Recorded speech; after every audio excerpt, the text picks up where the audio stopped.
So Josh, moving forward, is there any particular resources? Obviously, there's lots out there, but is there any particular that you're using that you recommend?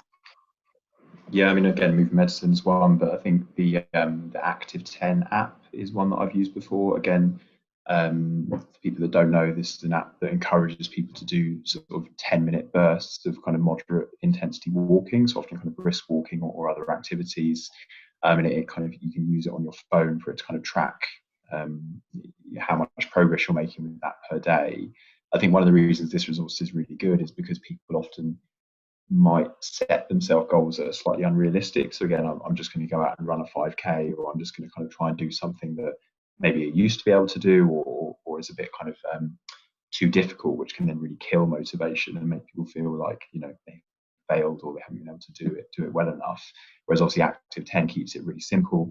It's relatively manageable for most people to kind of do those 10-minute bursts without kind of feeling like having to use up too much motivation or too much kind of effort to do that.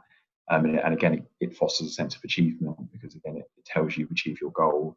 It kind of tracks your progress. So again, people can find that, I think, really useful, just particularly as an entry point into being more active. And yeah, that's one that I've used that I find really useful. No, and Active 10 is great, isn't it? And I guess one of the other points that I think I heard back at one of the conferences was that a lot of people are starting to do more, but that actually was getting the intensity right for the health benefit. And I guess the Active 10 app helps you to make sure you're doing not just the amount of minutes, but actually that intensity is probably more likely to be the right amount. Right. And Michelle, going on from there, obviously there's lots of other resources. Is there anything particular beyond Moving Medicine and Active 10 that you're using that's worth talking about? Well, at the moment with the Stay In with the Workout campaign, which has developed through COVID, that's got some amazing resources on, because it has activities for people of all range of starting from any range of physical activity, from sort of armchair activities through to some more higher intensity activities, and lots to do with children, some like Disney clips with dancing again, which is all about fun and getting your activity in with your family. So it's part of filling time as a family, rather than thinking of it as something to do in isolation.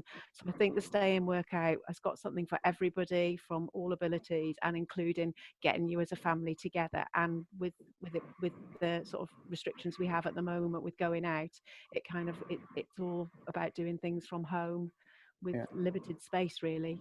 Yeah. And I think the great thing about what all three of you have mentioned is none of your resources are mutually exclusive. Like, they can all be used together. So you can go on the Moving Medicine website, talk through the patient, show them what to do, or provide that brief intervention and advice. You can use the Active 10 as one of your tools in your toolbox to see if you're doing the minutes and the intensity. And you might be picking your exercise and your workouts potentially from a range of choices that are on the Stay In Workout kind of website. So I think there's scope for all of them, isn't there? So good. So I guess again, have a look at all of the resources, work out the ones you like. There are lots more. I think the other thing for healthcare professionals in terms of education would be the Learning for Health site. There's free modules on physical activity. They've all been revamped and redeveloped, because they used to be hosted on BMJ. So again, that's worth a look at as well.